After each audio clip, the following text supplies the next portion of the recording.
On today's Tech Help for Churches, how to do an effective Twitter profile.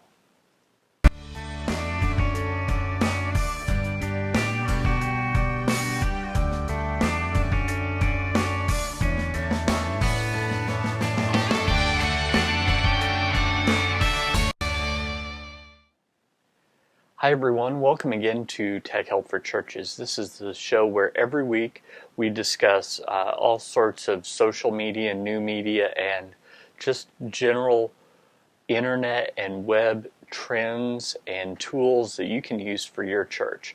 My name is Paul Allen Clifford and I'm your host, and I'd love for you to join the conversation, so feel free to ask your questions below this video if you're watching it online, or if you'd like to drop me a line on email, paul@trinitydigitalmedia.com.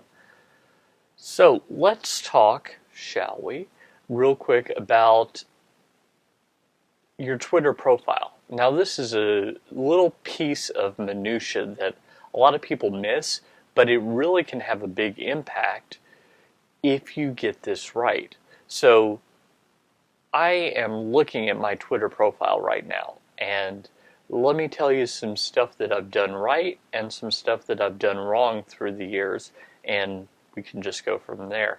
Because I actually joined Twitter in March of 2007, which I know because my camera fell down here. Okay, there we go. Which I know because it's listed on my Twitter profile.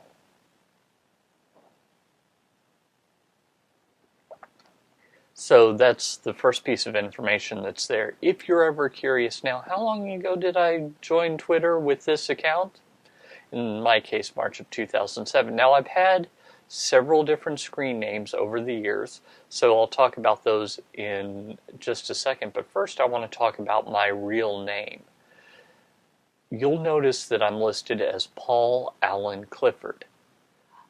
Through my regular life, when I meet people, I don't say, "Hey, I'm Paul Allen." I say, "Hey, I'm Paul." Or, "Hey, Paul Clifford." I don't say my full name. Why do I do it online? Well, because in the 18th century, there was a novel of kind of dubious origin named Paul Clifford. And so if you do a search for Paul Clifford, you'll likely bring up that novel. If you don't get that novel, there's a good chance you'll get an internet marketer whose name is Paul Clifford.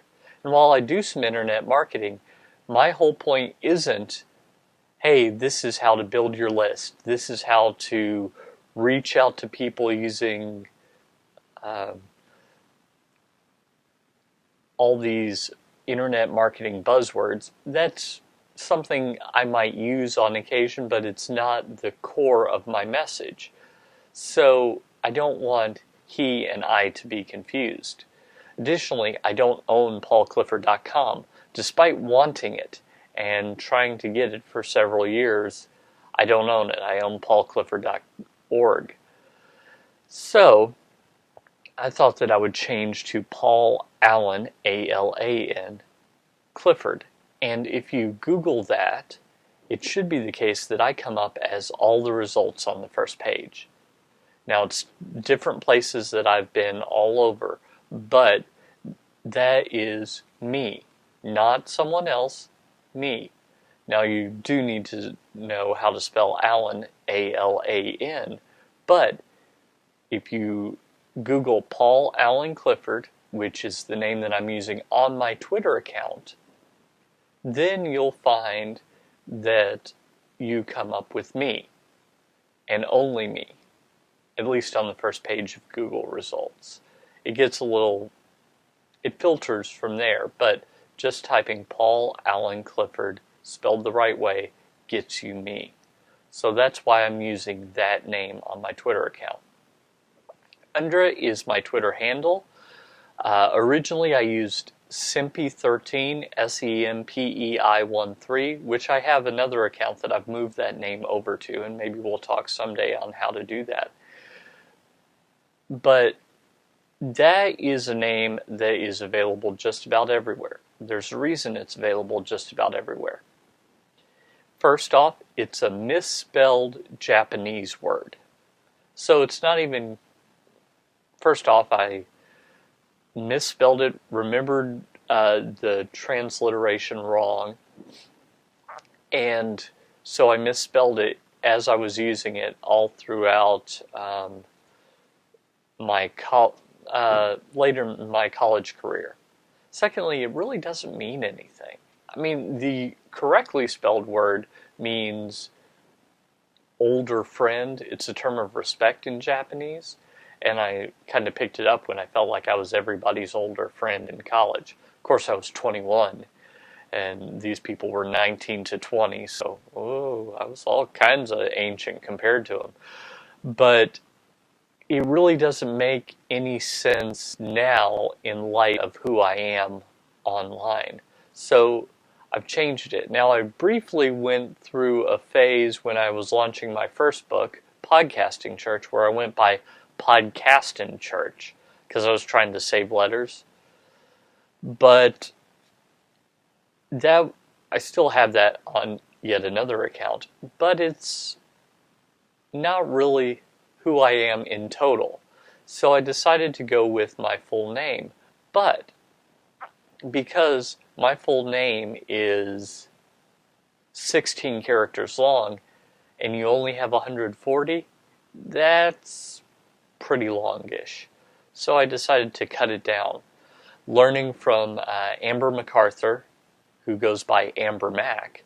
She's a tech pundit, tech journalist, consultant type person. She goes by Amber Mac for a couple of reasons. First, she likes Macintoshes, and secondly, her last name is MacArthur, and to save that, she goes with Amber Mac. That's another little hint I picked up, was to shorten my name. Now, perhaps it would have been better to go for Paul Allen Cliff with 2 F's, but 12 characters just seems like right on the edge of too long to me anyway, so I didn't want to go with 13, even though I do like 13 as a number. So Paul Allen Cliff is my name, and the reason that I've chosen that is it's short, it's memorable, and it's me. So I'm Paul Allen Clifford, and my handle is Paul Allen Cliff with 1 F. Next, we have a description. Now, there are several things that I could have put down for description. I'm the father of 2. I'm the husband of a wife that I've been married to since 1999. I've never been married to anyone else, so that's something. I could put Son of God, Christian, Christ follower. I could put entrepreneur, guy chasing his dream. But I thought, in this context, I'm looking for people to understand kind of what I do online, what my ministry is. So this is what I wrote. I'm Paul Allen Clifford, author of Podcasting Church, Tweeting Church, and The Serving Church. I really ought to add Church Video School. Get free live-streamed daily videos at churchtechcast.com, which, if you're watching this live, hi. That reminds me I ought to put the chat towards the front just so that I can tell if someone joins. So that's why I chose that. Next, I put in not my actual location. And here's why I did that. Most people have not heard of Nicholasville, Kentucky. Where is that? It's somewhere in Kentucky. You know that, right? Nicholasville, Kentucky. Kentucky is somewhere in the U.S. You know that. But because the large town that is one town over from where I live is known, Lexington, Kentucky.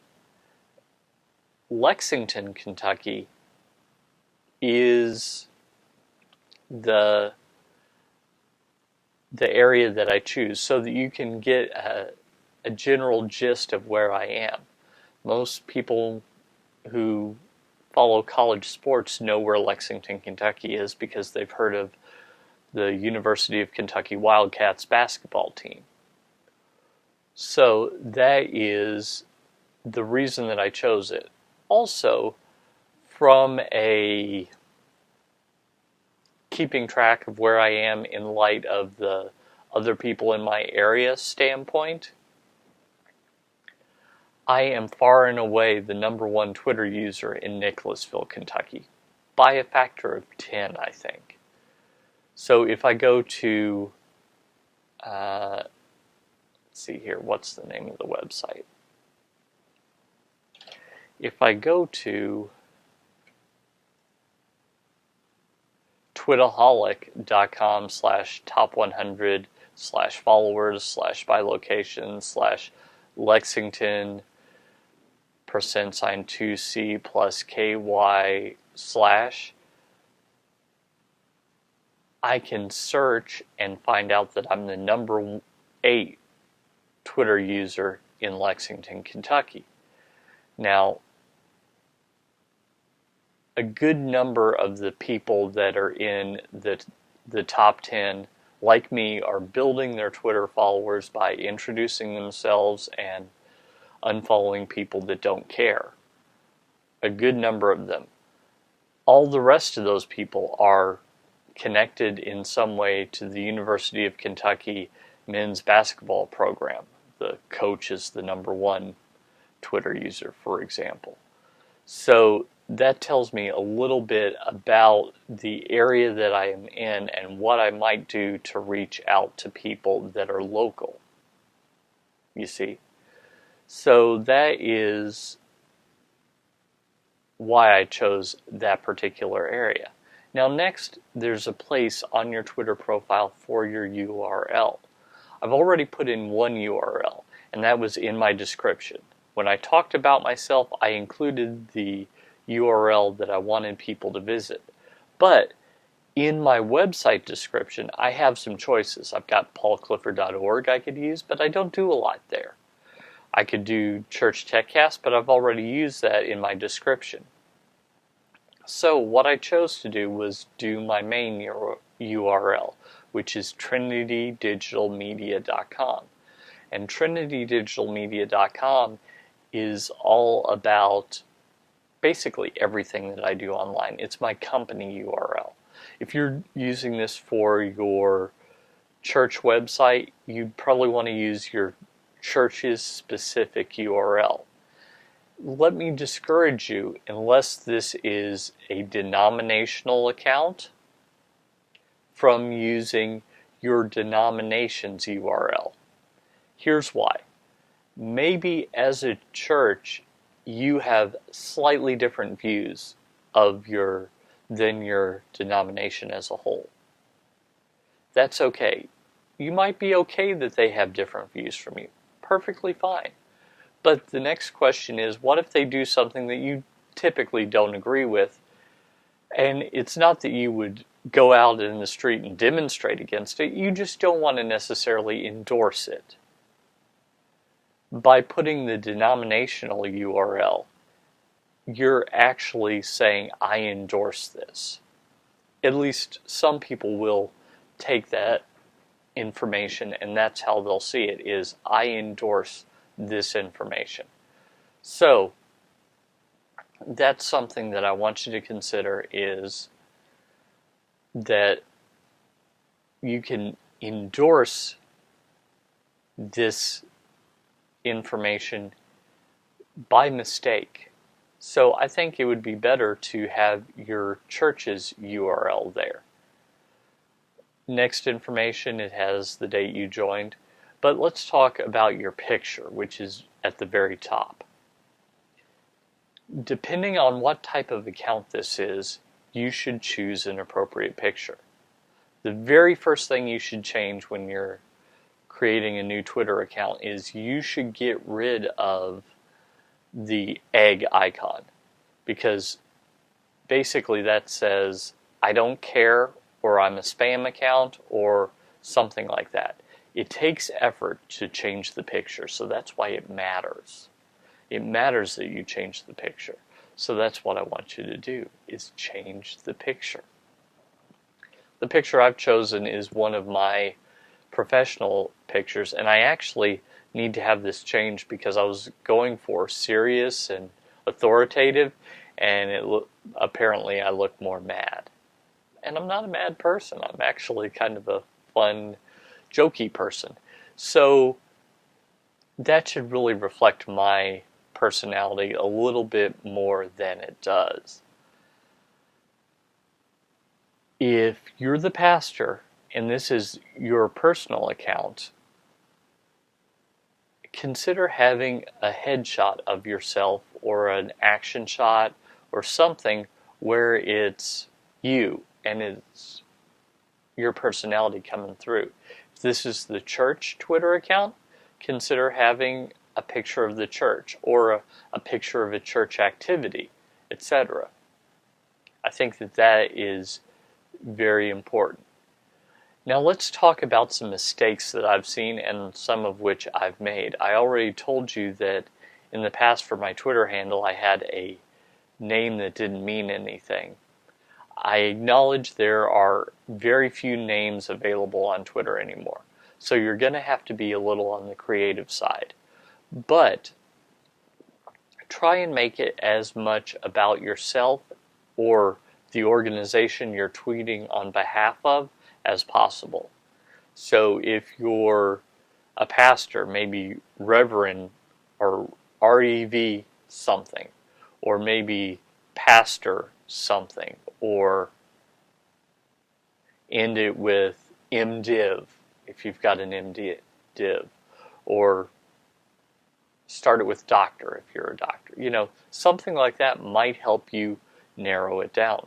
If you're a church, some churches really like to use their initials, but if your initial starts with a W or starts with a K, if it's 4 initials long, I want you to be careful because that could be a radio station or a TV call letters. So, for example, the church I grew up in goes by WRBC. You probably already noticed that WRBC sounds like a radio station name. And we noticed that back in the 80s. We thought WRBC sounded kind of like a television station or radio station call letters. Well, as I was writing my book, Tweeting Church, I did a little bit of research and found out that there is, in fact, a college radio station in Maine which has the call letters WRBC. So while in the case of this church it stands for Westport Road Baptist Church, in the case of this radio station it stands for nothing. It's just their call letters. So people that are fans of the radio station might find the church and wonder why you're talking about a Christmas play or an Easter production,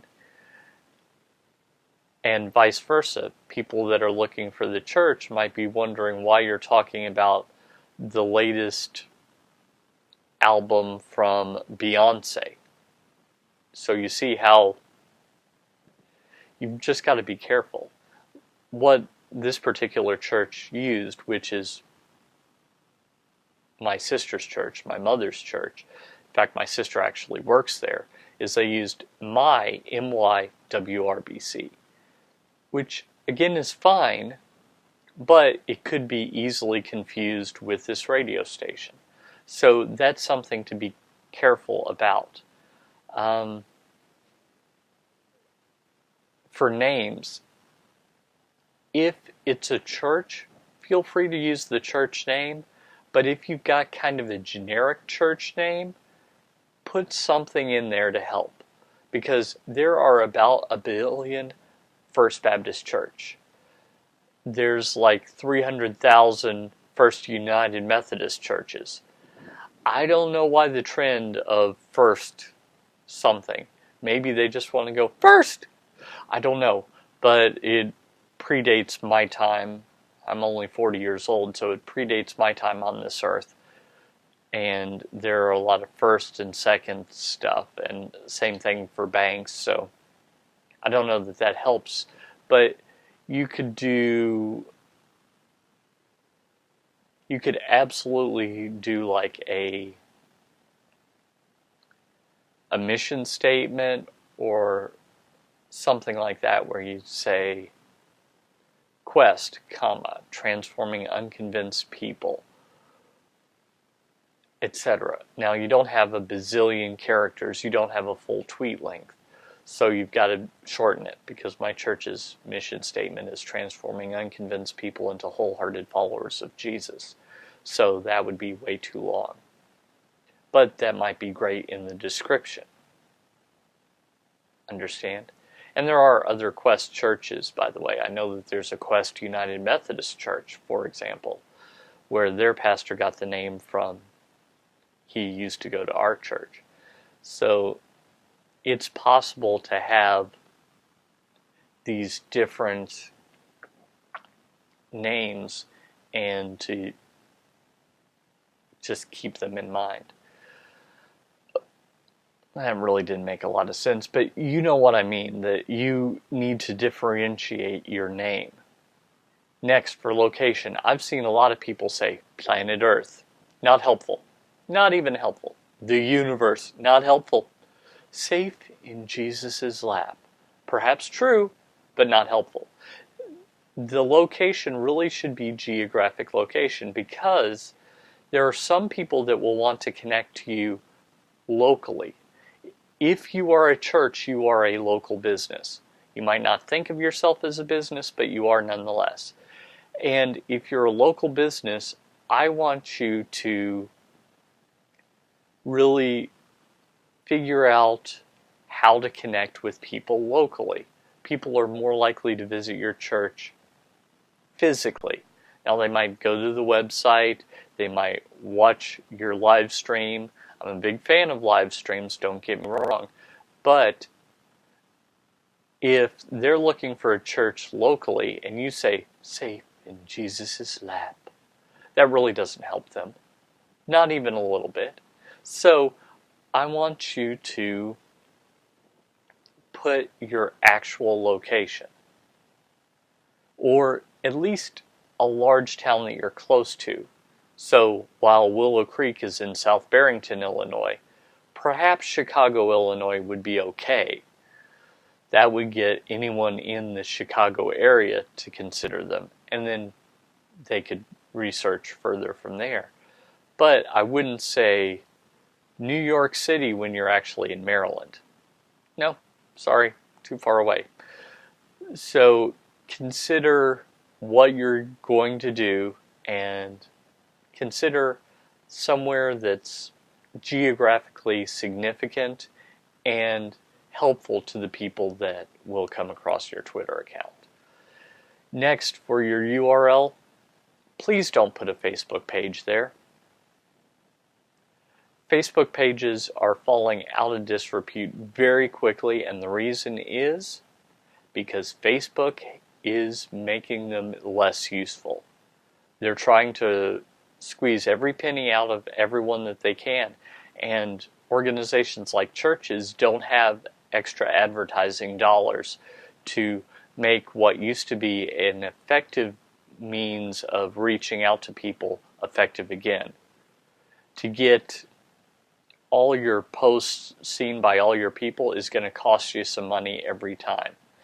Used to not be. It used to be the case that if someone followed you, they would see your page. But now, about 25%, give or take, will see your page. And the more people that engage, the higher that number will be, but it will never be 100%. Those days are gone. So don't use your Facebook URL, don't use your denomination URL unless this is a denominational account. Just use the appropriate web page. If you don't have a church web page, you really need to get one. We've talked in the past about why web pages are important in the 21st century. And really, you need to think of it like a Yellow Page ad in the 20th. It just was that important. So I hope that helps you. I hope I didn't delve too much into the details as to be boring, but I really hope that it helps you and your church as you're going out and changing eternity. Let's talk about one quick thing right after this. Tech Help for Churches is supported by viewers like you. Thank you. Head on over to patreon.com/PaulAllenCliff. That's patreon.com/PaulAllenCliff to support the show. For as little as $1 a month or as much as $100 a month, you can make sure that these shows continue, and you can make sure that we continue to change lives and eternities. Additionally, there are gifts for each level from $1 to $100. So you can get something as part of this so that you know that you're helping make this possible, and you're helping advance the mission of changing lives and eternities. So head over to Patreon today. Well, I hope that this helped you. I hope that this is something that will help you and your church. If you've got any questions or comments, don't hesitate to head on over to trinitydigitalmedia.com/contact. And there you can interact with me, leave me questions, comments, etc. Remember, if you're watching this video on YouTube or on trinitydigitalmedia.com, it's perfectly cool to go ahead and leave a comment underneath the video. Drop me a line, paul@trinitydigitalmedia.com. If you prefer to call, 1-877-POD-ECHO, 1-877-763-3246. Don't forget to like this video, subscribe, share it, etc. And if you haven't subscribed, I really don't know why, because it's free and you don't have to remember to check back. So it's kind of an automated way to get this content every week. And that will help you and your church go out and change eternity. Until next time, this is Paul Allen Clifford with TrinityDigitalMedia.com.